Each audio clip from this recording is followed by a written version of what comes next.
तीच पद्धतीची उसळ खाऊन जर कंटाळा आला असेल ना, तर या पद्धतीची एकदा रेसिपी नक्कीच ट्राय करा.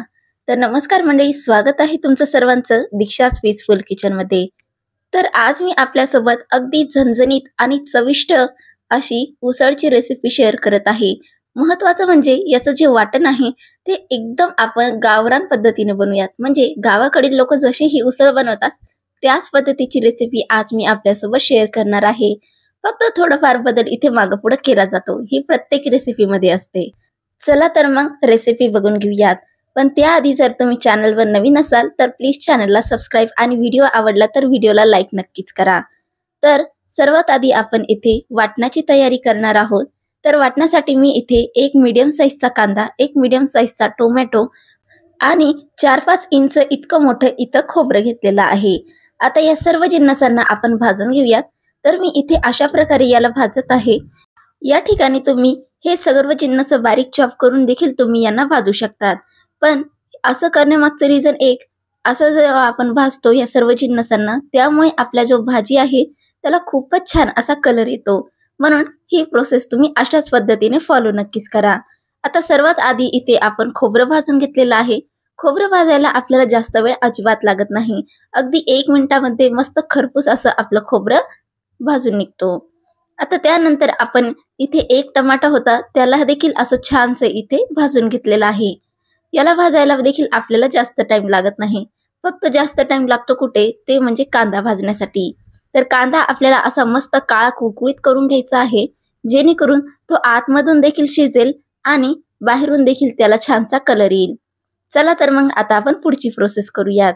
तर इथे मी गॅसवर एक छोटी कढई घेतलेली आहे आणि त्यामध्ये मी 15 ते 20 लसणाच्या पाकळ्या घेतलेल्या आहे. सोबतच 1 इंच आलं घेतलेलं आहे, ज्याला मी असं बारीक तुकड्यांमध्ये कापून घेतलेलं आहे. आता यामध्ये मी 1 ते 1.5 चमचा इतपत धने घातलेले आहे. आता या सर्व जिन्नसांना आपल्याला मंद फ्लेमवरती असं खरपूस असं भाजून घ्यायचंय. आणि त्याचबरोबर इथे मी अर्धा चमचा इतपत खसखस घातलेली आहे. यामुळे आपल्या भाजीला चव अधिक छान येईल. त्यामुळे खसखस नक्कीच घाला, नाही घातली तरीही चालेल, ऑप्शनल आहे. भाजताना फक्त आपले जे धने आणि खसखस आहे ते करपणार नाही याची काळजी घ्या, नाहीतर आपली भाजी अशी कडसर लागू शकते. अगदी 1 मिनिटासाठी मी यांना मंद फ्लेमवरती असं भाजून घेतलेलं आहे. आता याला आपण काढून घेऊयात. आता इथे वाटणाची सर्व जिन्नस आपण तयार केलेली आहे. बघू शकतात इथे सर्व जिन्नस इथे तयार आहेत. आता आपण याला वाटून घेऊयात. तर याला मी एका ग्राइंडिंग जारमध्ये ऍड करत आहे. आता याला चव अजून जास्त छान यावी यासाठी मी इथे अगदी चांगल्या क्वांटिटीमध्ये कोथिंबीरच्या ज्या काड्या असतात त्या इथे घालून घ्यायच्या आहे. यामुळे आपल्या भाजीला खूपच छान चव येते. आता याला आपण मस्तपैकी फाईन पेस्टमध्ये असं दळून घेऊयात. यामध्ये अजिबात पाणी घालू नका, नाहीतर आपल्याला हे शिजवण्यासाठी खूप जास्त टाइम लागेल. आणि महत्त्वाचं म्हणजे यामध्ये आपल्याला पाणी घालायची गरज देखील पडणार नाही, कारण टमाटा घातलेला आहे त्याच्याच पाण्यामुळे आपले जे मसाले आहेत ते छानसे बारीक होऊन जातील. आता वाटण तयार आहे. चला तर मग भाजी तयार करून घेऊयात. तर इथे मी एक कढई तापवलेली आहे. यामध्ये 2 ते 3 टेबलस्पून इतपत तेल घातलेलं आहे. आणि हे तेल हलकंसं गरम झालं की यामध्ये आपण जे वाटण केलंय ते वाटण येथे ऍड करून देऊ. वाटण ऍड केलं की आपल्याला याला मंद फ्लेमवरती मस्त कलर रंगेपर्यंत, म्हणजे कलर थोडासा चेंज होईपर्यंत भाजून घेऊयात. यामध्ये आपण पाण्याचा अंश जराही वापरलेला नाही एक्स्ट्रा, त्यामुळे आपण याला परतायला जास्त वेळ लागणार नाही. अगदी 2-3 मिनिटांमध्ये तुम्ही बघू शकाल याचा कलर देखील थोडासा चेंज झालाय आणि ऑइल देखील सेपरेट झालाय. आता यामध्ये आपण मसाले ऍड करूयात. तर यामध्ये मी 1 चमचा लाल तिखट घातलेला आहे, 1 चमचा धनेपूड घातलेली आहे, थोडीशी कलरसाठी इथे हळदी पावडर घातलेला आहे आणि 2 चमचे मी इथे कांदा लसूण मसाला घालत आहे.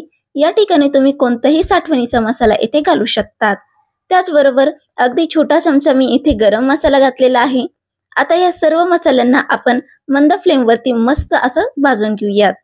त्यामुळे यामधला जो कच्चेपणा आहे तो देखील निघून जाईल आणि भाजीला एक सुरेख कलर आणि चव देखील छान येईल.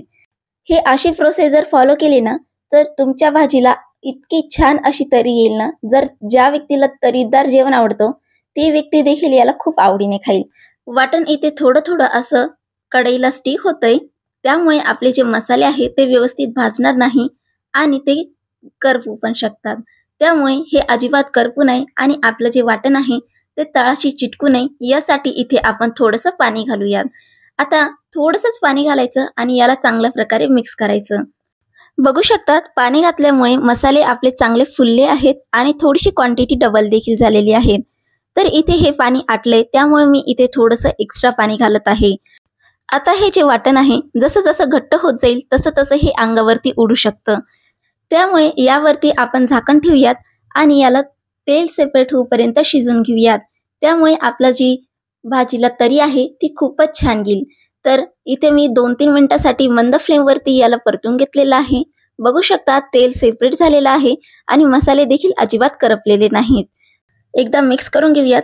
बघू शकता तेल कम्प्लिटली सेपरेट झालेलं आहे आणि यामुळे आपली जी भाजी आहे त्याला तरी देखील खूपच छान येईल. आता यामध्ये मी मिक्स मोड आलेले असे कडधान्य घालत आहे. तर ही मी बाजारातून आणलेली आहे. तुम्ही हवा असेल तर घरची मटकीची उसळ देखील यामध्ये ऍड करू शकतात. आता ही उसळ आपण अगदी हलक्या हाताने मिक्स करून घेऊयात. अगदी रफली मिक्स नका करू, नाहीतर याचे जे मोड आहेत ते तुटू देखील शकतात. छान प्रकारे मिक्स करूयात आणि यामध्ये आपल्याला पाणी घालायचे. तर यामध्ये पाणी घालताना आपल्याला लक्षात ठेवायचं की यामध्ये आपल्याला गरम पाण्याचाच वापर करायचा आहे. गरम पाण्याचा वापर केल्याने जी आपली कुकिंग प्रोसेस आहे ती अजिबात स्टॉप होणार नाही आणि आपली तरी देखील तशीच इंटॅक्ट राहील, अजिबात डिस्टर्ब होणार नाही.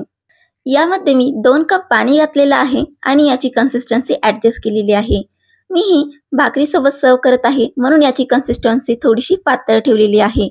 तुम्हाला तुमच्या गरजेनुसार तुमच्या आवडीनुसार याची कन्सिस्टन्सी तुम्ही ऍडजस्ट कमी जास्त करू शकतात. तर इथे मी 2 ग्लास पाण्याचा वापर केलेला आहे. तुम्ही तुमच्या आवडीनुसार कमी जास्त करू शकतात. आता यामध्ये आपण चवीनुसार मीठ घालूयात आणि भाजीला मस्तपैकी मीडियम फ्लेमवरती शिजून घेऊयात.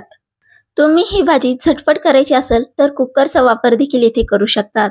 फक्त फोडणी आपल्याला कुकरच्या भांड्यात द्यायची आहे. तुम्ही ती प्रोसेस जरी फॉलो केली तरीही देखील ही भाजी खूपच छान लागते. आता यामध्ये चवीनुसार मीठ घातलेलं आहे आणि याला आपण झाकण लावून असं थोडंसं झाकण असं उघडं ठेवायचं या पद्धतीने आणि या भाजीला आपण 10 मिनिटासाठी शिजून घेऊयात. तुम्ही बघू शकाल 10-15 मिनिटानंतर येथे तरी किती छान अशी आलेली आहे आणि थोडीशी भाजी इथे आटलेली देखील आहे. कन्सिस्टन्सी देखील इथे परफेक्ट आहे.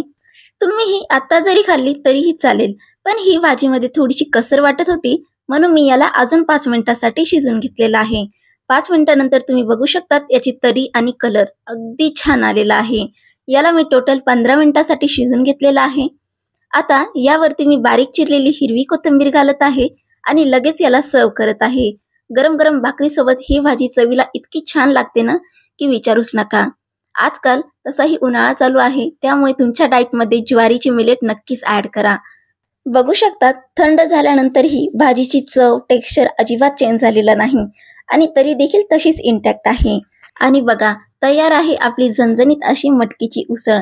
एकदा तरी ही रेसिपी तुम्ही नक्कीच ट्राय करा. गावरान पद्धतीची रेसिपी आहे. तुम्ही जर गावाकडचं जेवण मिस करत असतील ना तर ही रेसिपी नक्कीच ट्राय करा. चला तर मग मंडळी पुन्हा भेटूया अशाच नवीन इंटरेस्टिंग रेसिपीसह. तोपर्यंत खात राहा आणि आनंदी राहा.